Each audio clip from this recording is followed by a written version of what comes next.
Buenos días. Damos un cordial saludo a nuestra audiencia de Uno para Todos, el programa del Defensor del Televidente aquí en el Canal 1. Soy Mario Morales y este es el espacio de todos ustedes, los televidentes de nuestro canal. Desde aquí ustedes pueden ayudarnos a hacer una mejor televisión, a construir un mejor canal, a interpelar a quienes hacen posible el Canal 1. Recuerden que nos pueden escribir a través de la página web www.canal1.com.co o al correo defensor@canal1.com.co con todas sus inquietudes o sugerencias sobre nuestra programación. Reiteramos la bienvenida a su casa y a su tribuna. Es cierto que la pandemia es el tema que reúne la mayor atención de las audiencias. También lo es que la salud y aún la economía están en el centro del interés en medio de la crisis. Pero la agenda mediática está dejando de lado otros asuntos coyunturales. Eso es lo que nos escriben algunos de nuestros televidentes para señalar que las denominadas minorías, así como sus procesos y problemáticas, no siempre están bien tratadas en televisión, siguen olvidadas o aparecen fugazmente en este medio. Esas comunidades son tenidas en cuenta con voces y problemáticas propias de la pandemia, nos preguntan. La violencia, la segregación, el desempleo, el desplazamiento, la falta de oportunidades parecen haberse incrementado en incidencia. Pero ¿pasa lo mismo con esos temas en los relatos televisivos? Este y otros asuntos son los que ustedes nos han planteado para esta mañana. Y para hablar al respecto nos acompañarán esta mañana Sandra Ruiz, periodista, productora audiovisual y actualmente decana de la Facultad de Comunicación Social de la Universidad Santo Tomás. Buenos días, Sandra. Buenos días, ¿cómo estás? Muchas gracias por la invitación. Y muchas gracias por aceptarla. También estarán con nosotros a lo largo de este espacio María Fernanda Carrascal, que es creadora de País Primero y defensora de derechos humanos. También estará Luis Ernesto Olave, defensor de territorios afro. Igualmente estará Marta Peralta, líder indígena y presidente del Movimiento Alternativo Indígena. Y también estará Manuel Velandia, líder LGBTI, Juan Camilo Caicedo, líder social y activista, Sonia Matallana, que es directora de la corporación Comprende y que brinda ayuda a personas con discapacidad, y también estará Joshua Mitrotti, es director de la Agencia para la Reincorporación y la Normalización ARN. Estas voces y las de ustedes estarán a lo largo de este espacio. Para iniciar, los invito a que escuchemos qué dicen nuestros televidentes con respecto al tema que ellos nos propusieron.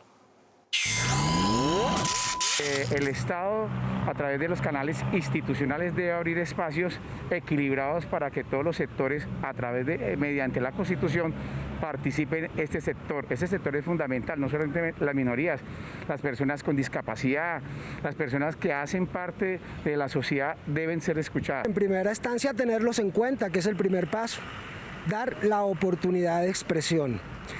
Y también podrían hacer un trabajo extenso y analítico para establecer las condiciones verdaderas de las minorías. Yo creo que los periodistas se deben desplazar hacia los lugares donde encuentran a esas comunidades e interesarse por su problemática y entrevistarlos, por supuesto, no sé. Creo que es uno de los mecanismos que debe hacer el periodismo colombiano para incluir las necesidades de esta población.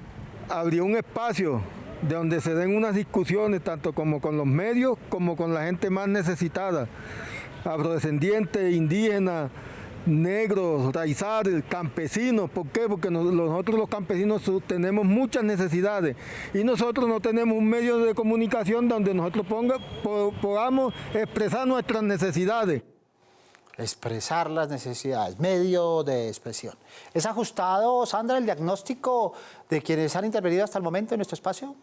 Es lo que está pasando realmente. Efectivamente, la pandemia ha sacado, ha reforzado las diferencias que existen, ha reforzado la diferencia que existe con estos grupos minoritarios, y por eso, evidentemente, sus necesidades no se están viendo y no se están contando lo suficiente.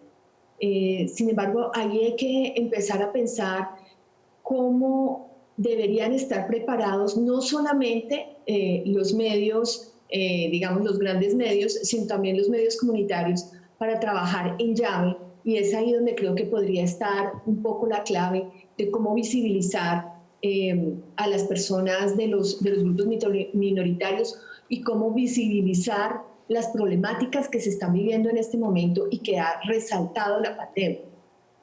Muy bien, Luis, ¿sienten ustedes que la voz de las minorías, particularmente de las minorías afro, son potentes y son significativas en los relatos televisivos?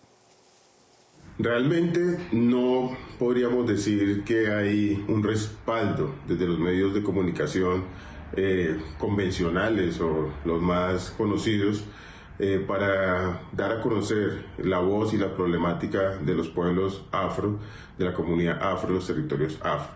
Solamente somos noticia cuando asesinan a un líder en un territorio, solamente somos noticia cuando hay una comunidad confinada, pero no se han preocupado por realmente mostrar nuestra historia, mostrar el por qué nuestros territorios están así y buscar dentro de la historia y las realidades políticas, geográficas y económicas del país lo que está pasando para que los pueblos afro y las comunidades negras en el territorio estemos viviendo la situación de extrema pobreza, de crisis humanitaria.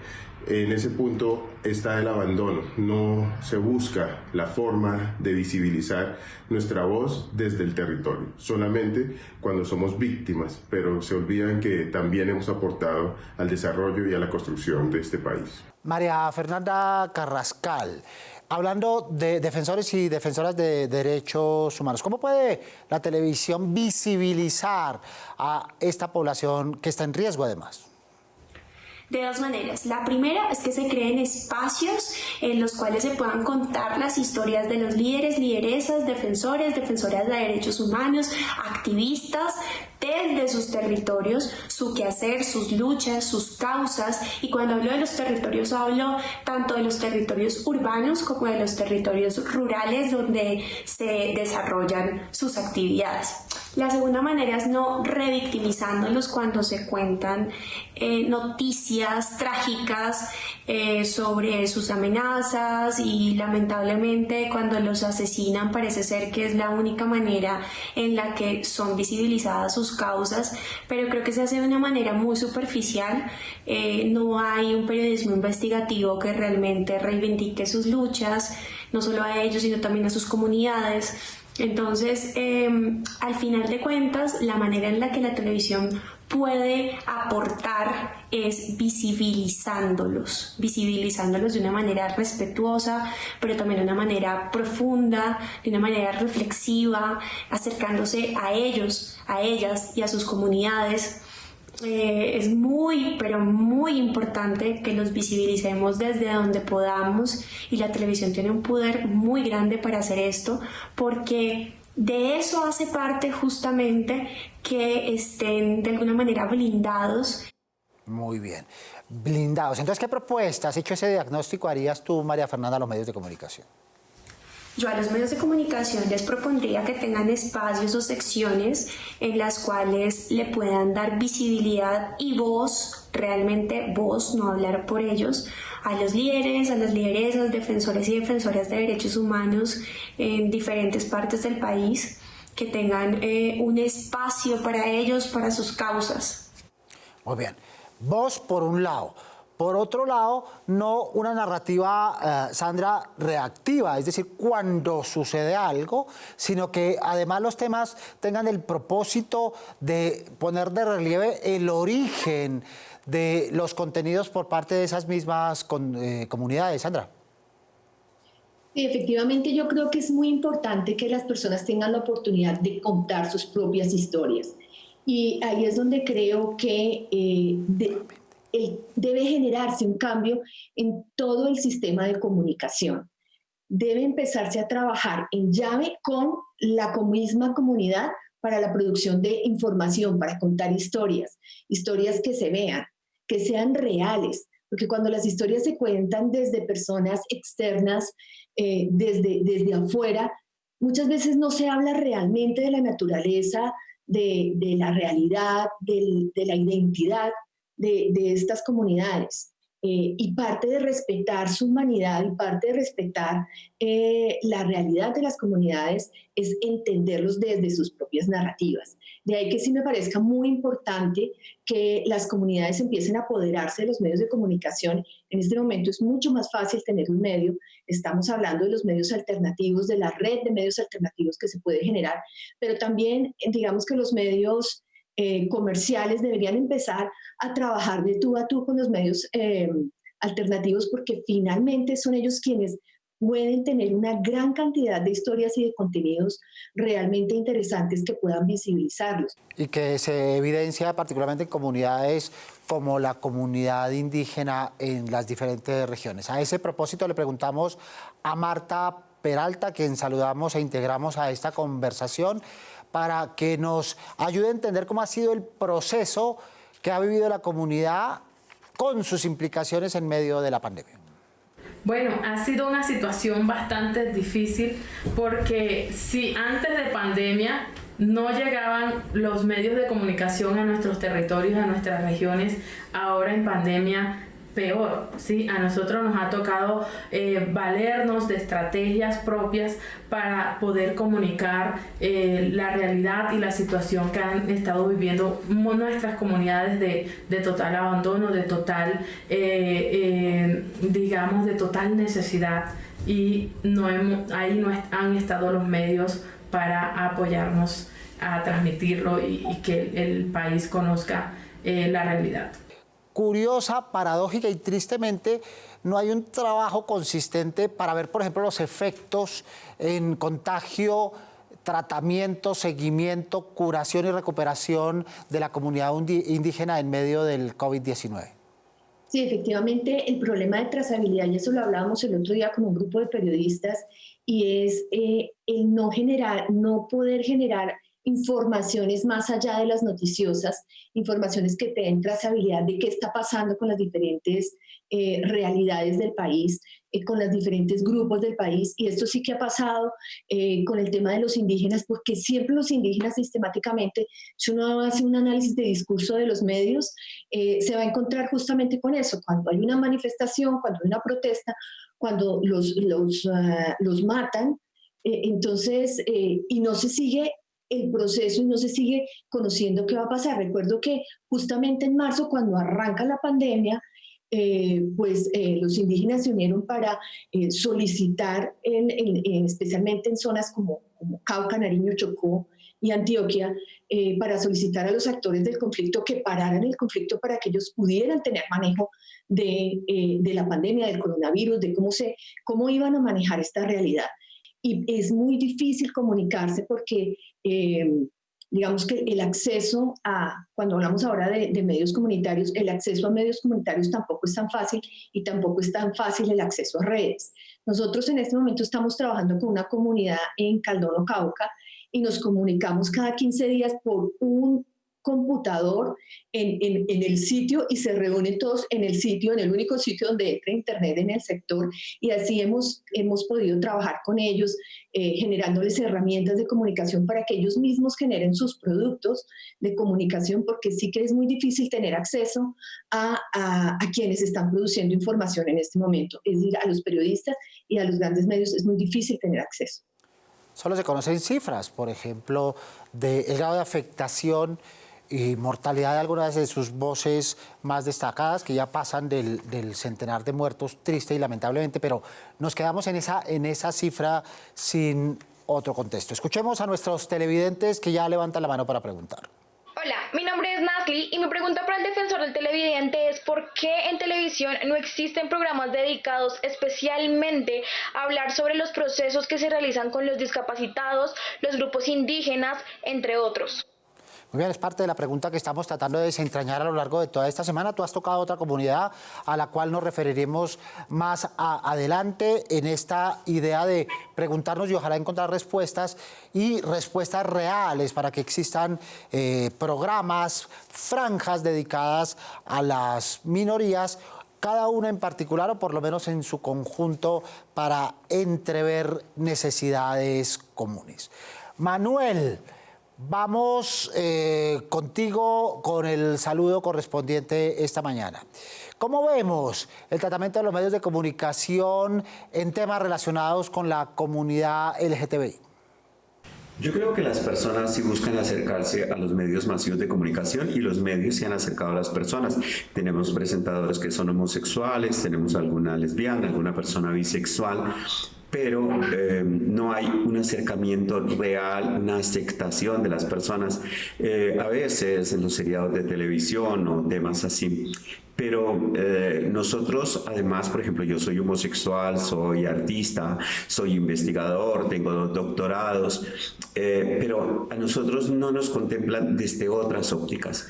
No piensan que nosotros somos sujetos integrales, que nos desarrollamos en otros campos de la cultura, en otros campos del conocimiento y que también podemos opinar y tenemos nuestra opinión y podemos aportar al desarrollo de la sociedad. Entonces, por ejemplo, se habla sobre la COVID, pero casi nunca nos preguntan a nosotros cómo es la situación.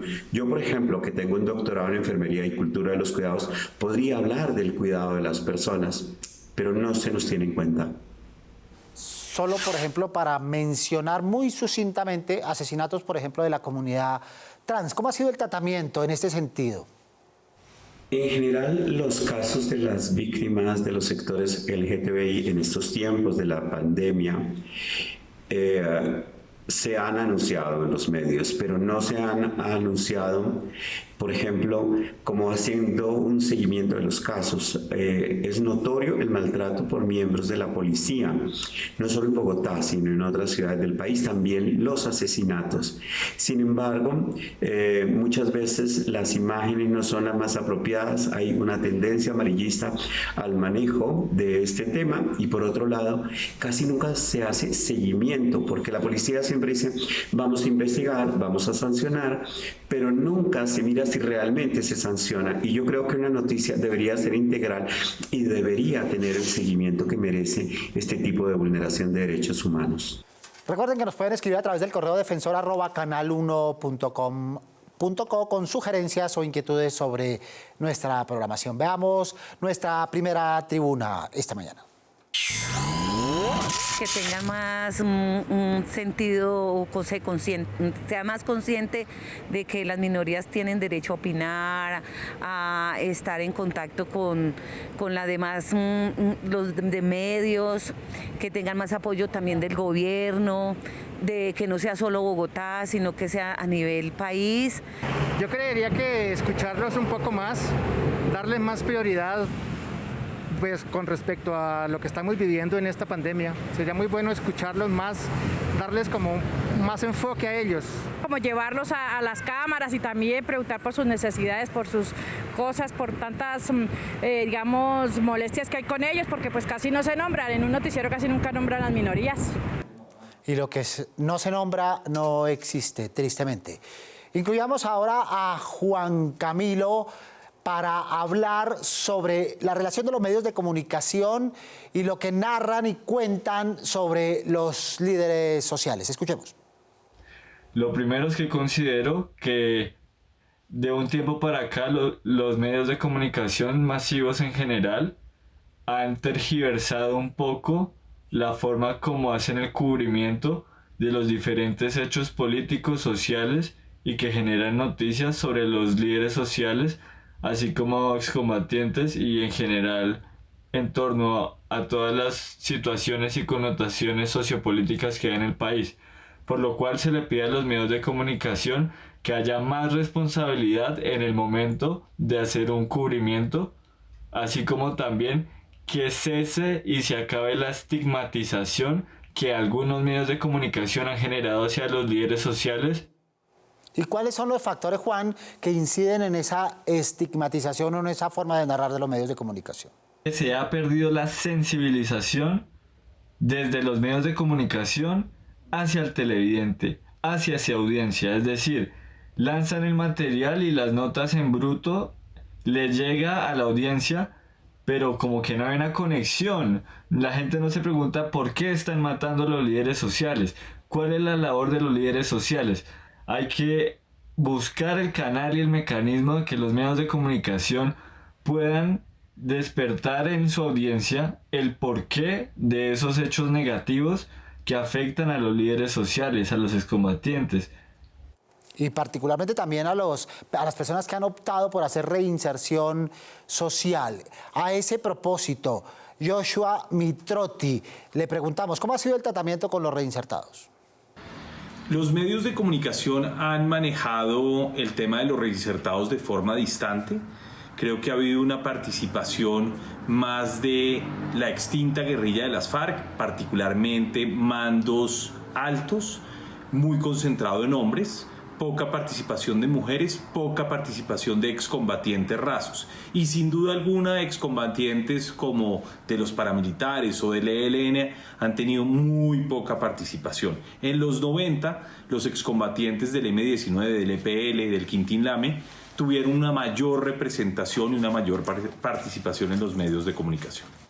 Sandra, la inconformidad en general, particularmente en estos grupos que son sensibles y que además han puesto lamentablemente víctimas en la situación que estamos viviendo. Efectivamente, ¿quiénes son los líderes sociales? ¿Cuáles son sus nombres? ¿Cuáles son sus historias? ¿Quiénes son sus familias? ¿Qué han aportado? ¿Qué han hecho? ¿Son líderes sociales? ¿Por qué? Esa generalización hace mucho daño.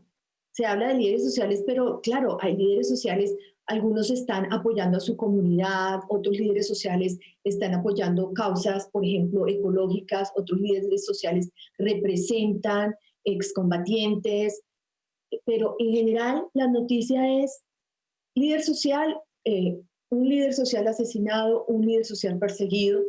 Entonces, y se genera realmente una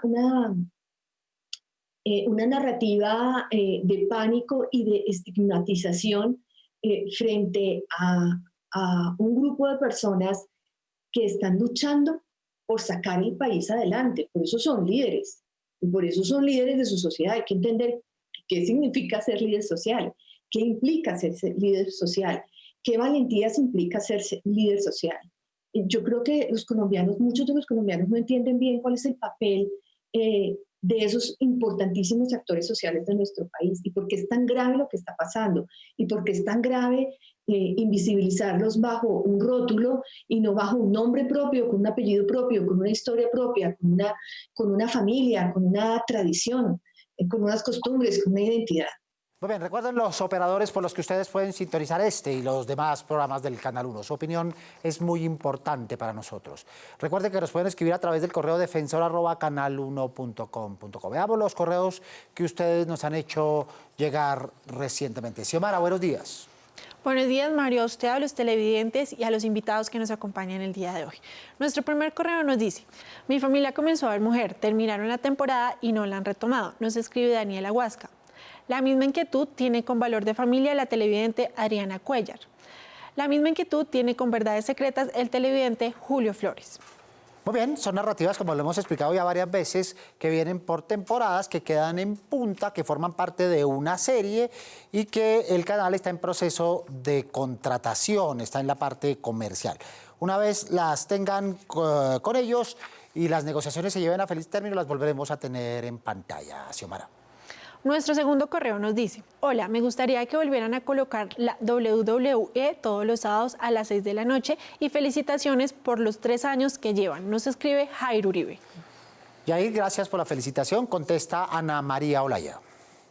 Gracias, Yair, por la sugerencia. Sí, efectivamente la WWE tiene mucha aceptación para el público televidente de Canal 1. Vamos a tenerlo en cuenta. Por el momento nuestra parrilla de programación está completa, pero como siempre nosotros escuchamos al televidente y tratamos de complacerlos en lo más posible. Y felices 3 años para ti también. Claro, los televidentes comparten el aniversario, Xiomara. Nuestro tercer televidente nos dice: soy seguidor de su noticiero de las 9:30 p.m. No entiendo cuál es el objetivo de repetir todas las noches con las mismas imágenes la proyección negativa de la contracción económica en Colombia para este año. Nos escribe Carlos Gaviria. Muy bien, son parte de las rutinas periodísticas. Los indicadores económicos evolucionan todos los días cambian para bien o para mal. Lamentablemente en esta época las noticias no son tan positivas como quisiéramos, pero es información que hay que dar. De todas maneras, el llamado de atención es también para ponderar y equilibrar con otro tipo de información que genere más esperanza o más ilusión. Gracias, Xiomara, por tu intervención y a los televidentes por sus correos. Incluyamos ahora a Sonia Matallana en nuestra conversación. ¿Cómo ha estado la narrativa audiovisual en lo que tiene que ver con las personas en situación de discapacidad? Sí, todo no ha sido malo. Las personas sordas puede decirse que han recibido en los programas de interés sobre información, sobre medidas de prevención, sobre ayudas del Estado, entre otros, la ayuda de los intérpretes de lengua de señas, el closed caption. Bueno, ahora bien, esas ayudas técnicas deberían cubrir la totalidad de toda la programación según está reglamentado en Colombia. Pero bueno, como lo han hecho, ha ayudado. Podría estar mejor. Respecto a las personas que tienen algunas dificultades para la comprensión, para ellas he visto que alguna publicidad ha usado la expresión gráfica para que las personas al mirar el dibujo o al mirar las personas en movimiento explicando ciertas situaciones, colocarse el tapabocas, cómo colocárselo, eso ha sido mejor desde el punto de vista gráfico. Entonces pienso que sí se está ayudando. Muy bien, llegamos al momento de las recomendaciones. Muy brevemente, Sandra, ¿qué otras recomendaciones harías para el momento que está viendo la televisión y la pandemia? Es trabajar en ya, es empezar a hacer un tramado de las diferentes narrativas que se pueden producir en diferentes escalas y que pueden dar visibilidad a los grupos que no tienen visibilidad. Empezar a mirar humanamente cómo contar esas historias. Y quiero hablar de otros grupos que también están invisibilizados y más en el momento actual, por ejemplo, las personas de la tercera edad, que no pueden salir, que siempre han sido un grupo minoritario en Colombia, tratados sin derechos, sin mayores posibilidades. Por ejemplo, ¿qué pasa con nuestros ancianos? Entonces, es tener ese sentido humano para hacer periodismo, sentido humano para informar, sentido humano para contar historias. Vale, Sandra, gracias. Joshua, recomendaciones. Bueno, en materia de recomendaciones para los medios es una sensibilidad mayor, es hacer partícipe a estos excombatientes, insisto, a los excombatientes de los 90, de los 2000 y los excombatientes de las FARC. Creo que la agenda ha estado muy copada por el proceso de paz. Me parece que la participación de otro tipo de excombatientes va a ser muy funcional para entender lo que ha sido la construcción de paz en Colombia. Adicionalmente, recomiendo que los medios estén acompañando estos procesos, que la sociedad se tiene que apropiar de estos procesos. Esto no puede ser una responsabilidad exclusiva del gobierno y de las comunidades que lo reciben. Tiene que ser una responsabilidad colectiva para realmente construir oportunidades en una reincorporación y una reintegración que sea sostenible y duradera. Lo que necesitamos en Colombia es romper los ciclos de violencia y eso implica que toda la sociedad se involucre en estos procesos. Muy bien, Juan, sugerencias. Se le pide a los medios de comunicación que antes de que pongan al aire un titular o que se apruebe un titular en las salas de redacción, se tenga mucha responsabilidad y certeza de que lo que van a publicar no va a tener consecuencias negativas para los líderes sociales o líderes políticos o excombatientes, ya que depende del ejercicio profesional de los periodistas y comunicadores sociales la forma como ellos transmitan a su audiencia un hecho noticioso. De ello depende si el líder social va a tener más garantías para su trabajo o va a ser más cubierto por la sociedad. Vale, Juan, muchas gracias. Sandra Ruiz, muchas gracias por estar con nosotros esta mañana.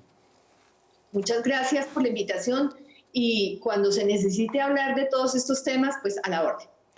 Muy amable por estar con nosotros. También agradecemos a María Fernanda Carrascal, a Luis Ernesto Lave, a Marta Peralta, a Manuel Velandia, a Juan Camilo Caicedo, a Sonia Matallana, a todos los televidentes que han participado de diversas maneras esta mañana en nuestro espacio. Y recuerden que los esperamos todos los sábados a las 7 en punto de la mañana en la cita. No se olviden de ver Uno para Todos. Prográmense con nosotros. Pueden escribirnos desde la página web www.canal1.com.co o desde el correo defensor@canal1.com.co.